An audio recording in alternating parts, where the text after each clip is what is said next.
getting back to the original dream of the internet, putting back power in the hands of the contributors and the users of the internet.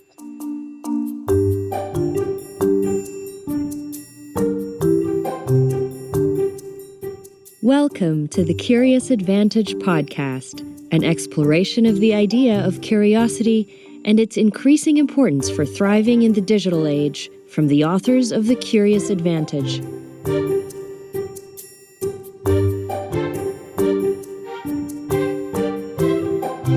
Hello, and welcome to this episode of the Curious Advantage podcast. The series is about how individuals and organizations use the power of curiosity to drive success in their lives and businesses, especially in the context of our new digital reality. It brings to life the latest understanding from neuroscience, anthropology, history, business, art, and behaviourism about curiosity, and makes these useful for everyone. My name is Garrick Jones. I'm one of the co-authors of the book The Curious Advantage, and today I'm here with my co-authors Paul Ashcroft. Hello. And Simon Brown. Hi, everyone. And we're delighted to be joined by Mathieu. Marc is a global marketeer with a successful career at the world's largest brands such as Coca-Cola, Unilever, and Samsung, and now leads strategic customer transformation innovation at Salesforce. Welcome to the Curious Advantage podcast, Marc. Glad to be here. Marc, you are a global marketeer with a successful career in some of the world's most recognized brands. It must have been incredible to experience this massive transformation in marketing with the shift to digital over the decades. Tell us about what you've seen and how you get here.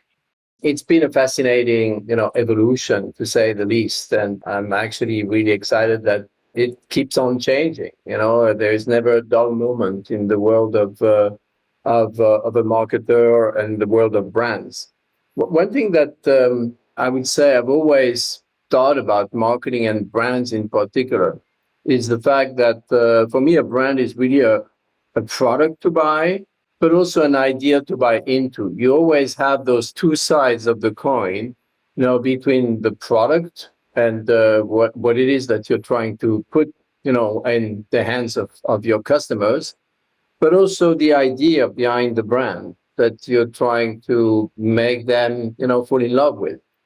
What's interesting is that over the last several, maybe a decade, and especially the last few years and much more to come, there is a new piece which I think has become critical, which is you don't just need to have people, buy your product or buy into your idea.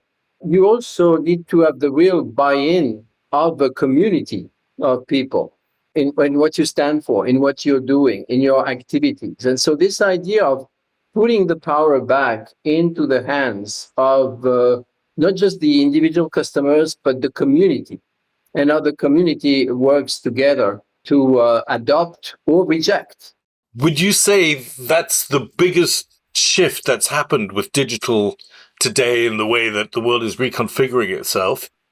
What I find fascinating is there is almost a little bit of a, payback time. Early stage of digital was fundamentally a write-only web, what we called Web 1, which was the time when you could actually read a lot of information, but you could not participate. It was a one-way street. And then with the development of Web 2 and the social media platforms, it became a much more participatory world. And you really had the ability as users to contribute and to share, your images, your messages, your videos, etc. And people felt, oh, that's super cool, until they realized that they didn't own any of this, and that they, contributed to the internet as we know it, and then they didn't derive much, profit from it, much benefit from it. They didn't own anything long term. They were utilized in a way to grow the internet. And that's why I'm so excited at this moment in time about Web3, which is, making this new evolution of the internet from, an internet where you used to read to an internet where you could actually share to now an internet where you're giving back the ownership to the creators and the users of the internet, which is a radical shift. Mark, can you tell us a bit for our listeners what Web 3.0 actually is? Because we hear references to it's the metaverse, or it's about crypto, or it's that we own our digital assets through NFTs. I'm really curious as to how things have evolved from static Web 1.0 through to Web 3.0. What's changed? So it's a little bit all of the above. But the one thing I find really interesting, have you ever heard about a guy, Lou Montulli? No. Lou Montulli was actually an engineer who was 23 years old in 1994, who actually invented the cookie. And he invented the cookie that fundamentally, we have been using for, so many decades in marketing to track, customers. But in reality, he did it for the opposite reasons. He did it because websites had a lousy memory. And he thought, I'm going to embed a small text file that will be passed on between the user's computer and the website so that the website could remember the user, but without tracking the user. And so we've lived with this, for several decades. And now this is going away. The cookie is going away. So we have this whole focus on first-party data. And then coming back to your question on Web3, then you have the development of this new technology, which completely changes the paradigm. There is no more traceability. The cookie is gone. What I like to refer to as zero-party data, where suddenly people realize what they should have known all along, but almost we made them forget about it, that it's their data, period. That they don't need to share the data that they leave in the internet. They're in the decision seat, and they're the ones who can decide what to do with it, but also they can derive a benefit from that data, from that ownership in the internet. So to me, Web3 is, yes, it is crypto, it is NFT, it's metaverse, it is, underpinned under all of this by blockchain technology. But what I find really interesting about it is the fact that it is, if you go back to the original promise of the internet, it is kind of, getting back to the original dream of the internet, putting back power in the hands of the contributors and the users of the internet. What does that power mean, I guess, for the users themselves? And what's the opportunity for organizations that are looking at Web 3.0? Is it that they're more limited because actually the data now resides with the user rather than with the company? Or what does that mean for people? The data has always resided, or should always have resided, in the hands of the user.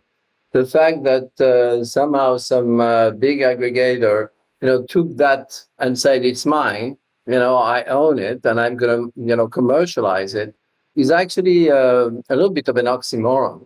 I find that what's great is that people now know it's their data, and it puts them in a very strong position to actually say, hold on a minute, you want to sell me something, but what value are you adding to my life? How are you serving me with your product, with your marketing, with your service, with everything you do?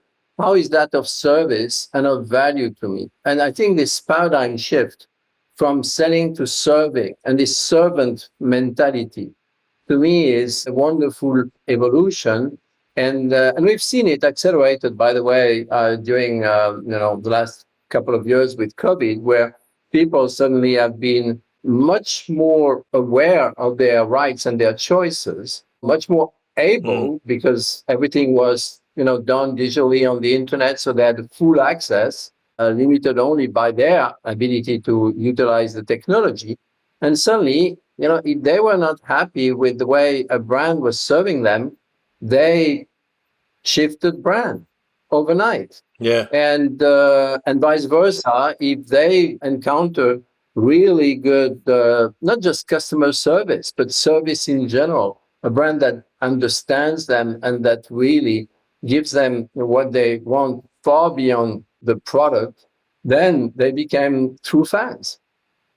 I'm really curious, Marc, what Web 3.0 means from a creativity perspective for people. So from a curiosity perspective, one of the key aspects around curiosity is bringing new ideas, is testing out new things, applying creativity. It feels like this is a whole new world with Web 3.0 for people to be able to explore their creativity. Would you see it like that? Yeah, I feel that when there's going to be more and more a totally unleashed creativity, which is going to be very interesting. And right now, it's still very much still influenced by gaming, because a lot of it was, born there, came from there. But I feel that the creativity of some of the graphics, of some of the content, but importantly, of some of the ideas is really unleashed. I mean, to take one of the most famous and project in the NFT world so far, which is the Bored Apes Yacht Club, who would have imagined building a brand that is worth now several $billion with 10,000 originally images randomly, generated, with a total new IP model where the purchaser are the owners also of the IP, and where they can augment the brand by creating all sorts of things with the IP that they bought, and then where you can actually take one NFT and mutate it, so you create again new content. All of this, to me, not even going into ApeCoin, all of this is really a relentless renaissance, in a way, of creativity, powered by the limitless possibilities of where the internet is today, in terms of graphic and audio capability, everything you can do that. But also the fact that, and that's maybe the most important, is that you unleash the actual creators. You stop, with all due respect, having somebody tell them what to do. You let creators create. And I find that very often I've been frustrated by the way us marketers told people, creative people, that we knew better how they should do their job. Everything you say is turning marketing upside down. I mean, you speak about the shift from the individual to the community. You talk about the shift from sales to service. And then you talk about unleashing the creativity of the individual. I mean, the world is turned upside down and I'm curious about how the individual within this community, within this place where you guys are serving the public through the tools that are built, how does this play out in your mind? I know, for example, you are leading the Web3 studio at Salesforce now, which is astonishing. What does that tell us about your approach to branding and marketing, or what organizations have to do in this new digital reality? We're going to see a very interesting shift for the first time in stopping thinking about marketing as an expense and thinking about it as an investment. An investment which is no longer going to be just about, renting some media properties for a few weeks, a few, days, a few seconds, but investing in actually the community. And I think that if you think about a total paradigm shift, since we're talking about upside down, where you say your community is your new media. And therefore, you're going to need, the same way that you invested or bought media, you're going to need to invest in the community. And really, you won't be able to buy a community because you can't buy people. And what you will do is you will need to invest in them and create value for them and be of service to them. And that investment, that's why I use the word investment, will have long-term, impact if you do your job well. Whereas otherwise, every year on January 1st, you needed to start all over again and put a bag of money, for the media buy, because otherwise you had no media plan. No. And so I find that this shift of saying we can now invest really money in serving people is a fantastic evolution of marketing. You're listening to the Curious Advantage podcast, inspired by the book The Curious Advantage, written by Paul Ashcroft, Simon Brown, and Garrick Jones.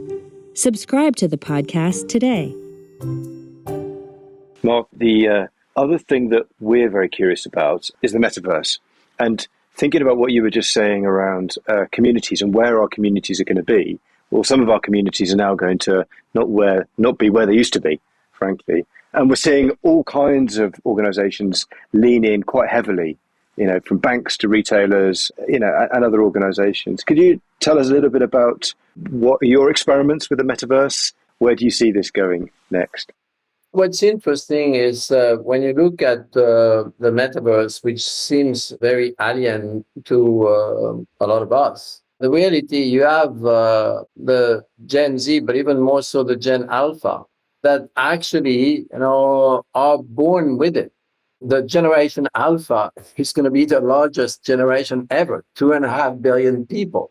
And these people will be born with the metaverse, with NFTs, with the decentralized autonomous organizations as their norm. So for them, it will be a common ground. What's interesting is that when you spend, and I know sometimes if I say spending, several hours in the metaverse, it sounds not really great. But if I say spending several hours on your phone, it sounds like everyday reality. Yeah. So, if we had said that for you 2 years ago that we would spend so many hours on our phone, we would have said, well, we don't want that world. And yet here we are on Zoom, on your computer. So the reality is that we talk a lot about inclusion and equity and equality. What I find fascinating is that the metaverse helps a lot of people unleash multiple forms of their identity that sometimes is actually more true to who they really are than the image that they create or that we create for them, that we put on them because of the prejudices of the world and the way that prejudice, impacts people's ability to be authentic, to express their true identity. And when somebody spends, more hours in, some games or in the metaverse or in some, because it's not all the metaverse, it's also all those, new social networks like Discord, which is all that world of Web3, then I really think that they're able to express an identity that is, for them, much more real than the identity that has been imposed on them in, the real world, part of it by some of the odds ways the world creates inequalities. Marc, it's quite an insight there that, if I understood you correctly, you're saying that in some ways we can get to know our customers, our communities better in the metaverse because in some way people are more real and we're not just, let's say, categorizing or grouping people up into personas and standard groupings that we're trying to communicate to. We can be much more personalized in the way we interact with them and with each other. That's quite a shift as well. What's interesting is that we've been focused on trying to understand people by name, by phone number, by email address. But in reality, sometimes we have failed in that process to understand them by, true identity and passions, things they care about.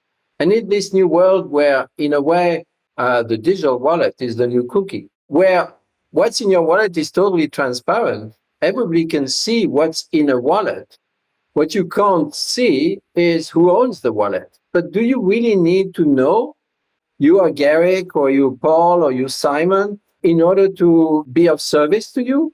Or do I just need to know what you're passionate about, what you truly care about, and how I could actually really be fulfilling some of your desires, your dreams, which is really the essence of marketing.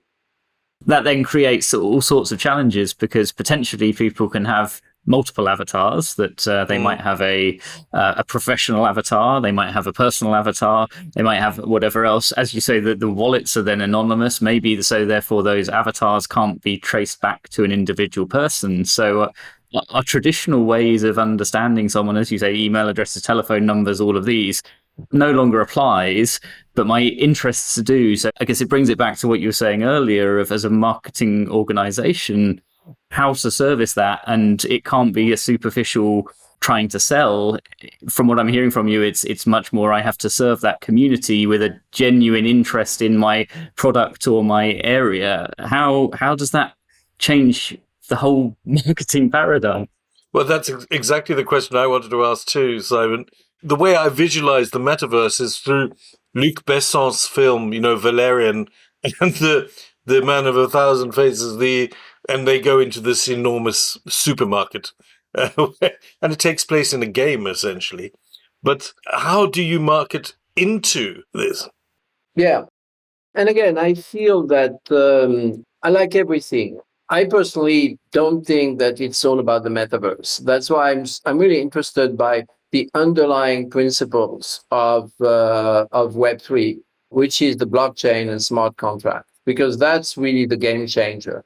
It is the fact that you have a new technology that authenticates, but also removes the need for intermediaries, which frees us up from all kind of go-between, in reality, the end user and the marketer or the brand. So to me, that's the fundamental thing that I'm interested in. Whether it's going to manifest itself in the form of a very creative, NFT program or a very interesting metaverse activity. The reality, I think that the same way that we talk about multiple touch points in the digital world, there will just be more touch points. It won't be 100% metaverse or 100% this. It just augments the number of touch points. And that's why it's so interesting to have this conversation around, the curious advantage, because it does make it really much more complex. And I love complex problems. When we just had, let's say, newspapers and billboards, nobody thought that you needed to know by name the person who was going to see it or read it so that you could target them. I've always hated that word targeting. I always said, why do we want to shoot the customers? Why do we call them a target? Marketing has become more and more interesting because of that complexity of channels and of mediums. And I find that it's adding another level of complexity and therefore ability to be much more creative about it. And as always, there will be people who will use these new technologies for good, and there will be people who will use these technologies, as we have with the previous iterations of Web 2 and Web 1 and before, with the idea that, but I can still find a way to track people. I can still find a way to target them. But the reality is, I really feel, going back to the point we were talking earlier, it's this total unleash of creativity now in the hands of millions of people who before were not authorized to be fully creative the way they thought. And now they're in direct access with their customers, with their communities. And that's phenomenal.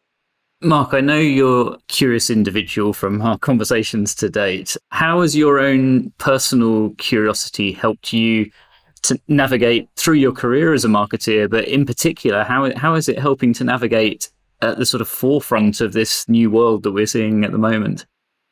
Yeah, I've always believed that 3 circles of knowledge, you know what you know what you don't know, and then you don't know what you don't know. And that 3rd circle has always fascinated me. I even had somebody when I was working at Coca-Cola who always said that that's how I had defined her job, in my team, to be in charge of that outer circle. But I really feel that I'm somebody who loves to try to understand what are the things that I don't know that I don't know. And to be fair, Web3 was one of them. But what I found really interesting is, again, I always say I do marketing, not because I love marketing, but because I love people.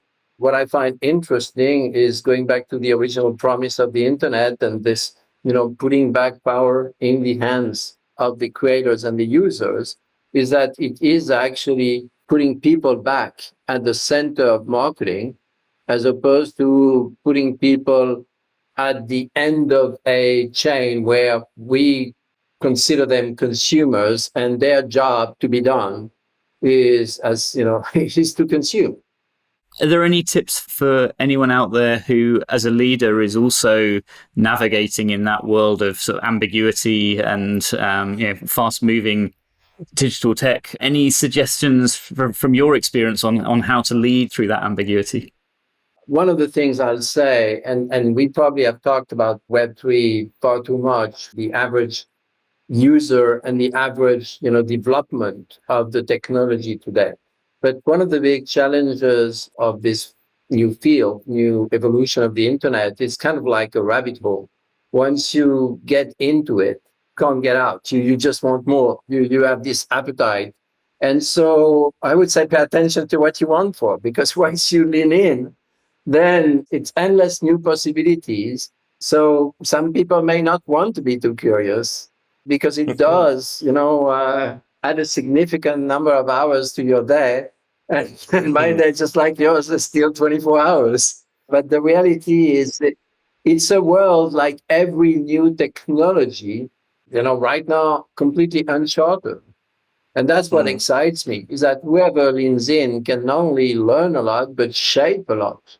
And my hope is indeed that the collective power of the marketers, to me, and all the people that are in the end going to throw some money into the metaverse and into NFTs, etc., initially to benefit their brand, is that they do it with a sense of purpose, with a sense of ethics, with a responsibility for sustainability. I really believe that Web3 is going to evolve with proof of stake protocols towards a much more sustainable solutions. So the reality is, I think that if we can all use the collective power of business and marketers to make Web3 not just a paradigm shift, but also a better solution for the actual users of the internet, who, by the way, for many are going to be your children, my children, your grandchildren, my grandchildren.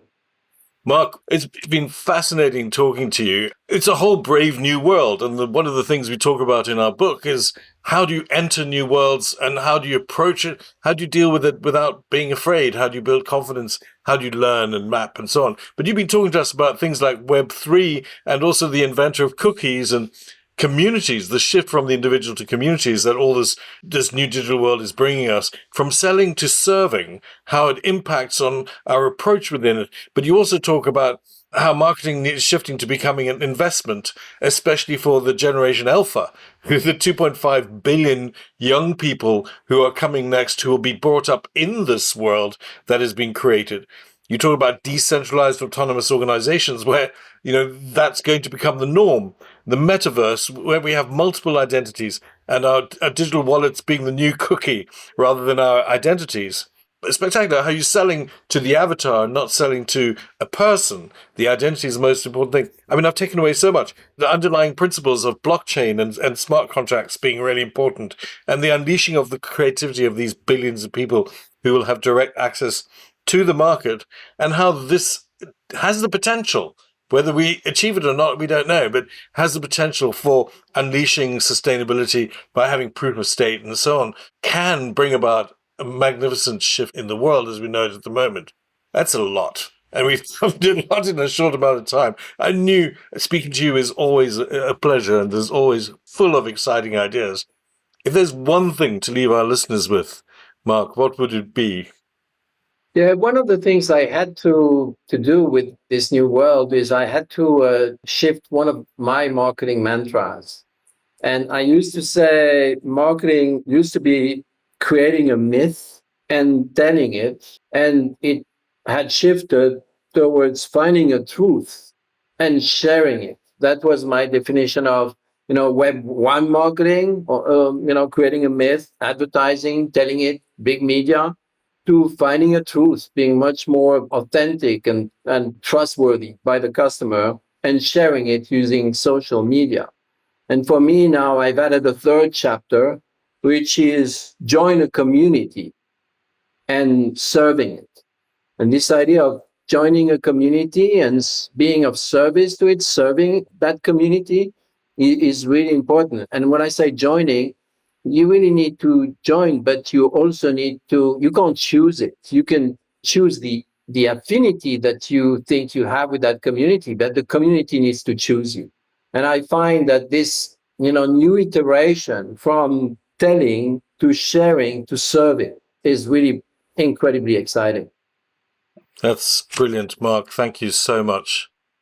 You've been listening to Curious Advantage podcast. We are curious to hear from you.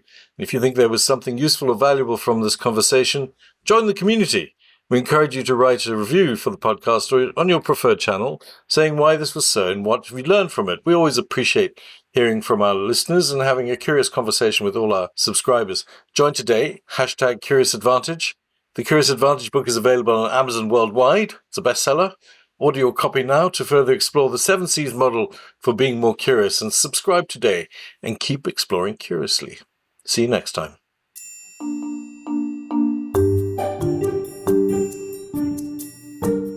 Thank you for listening to the Curious Advantage podcast. The Curious Advantage book is now available to purchase on Amazon. Stay tuned for the next episode and keep exploring curiously. This podcast is produced by Aliki Paolinelis and John McGinty and edited by Jill Damatak-Futter.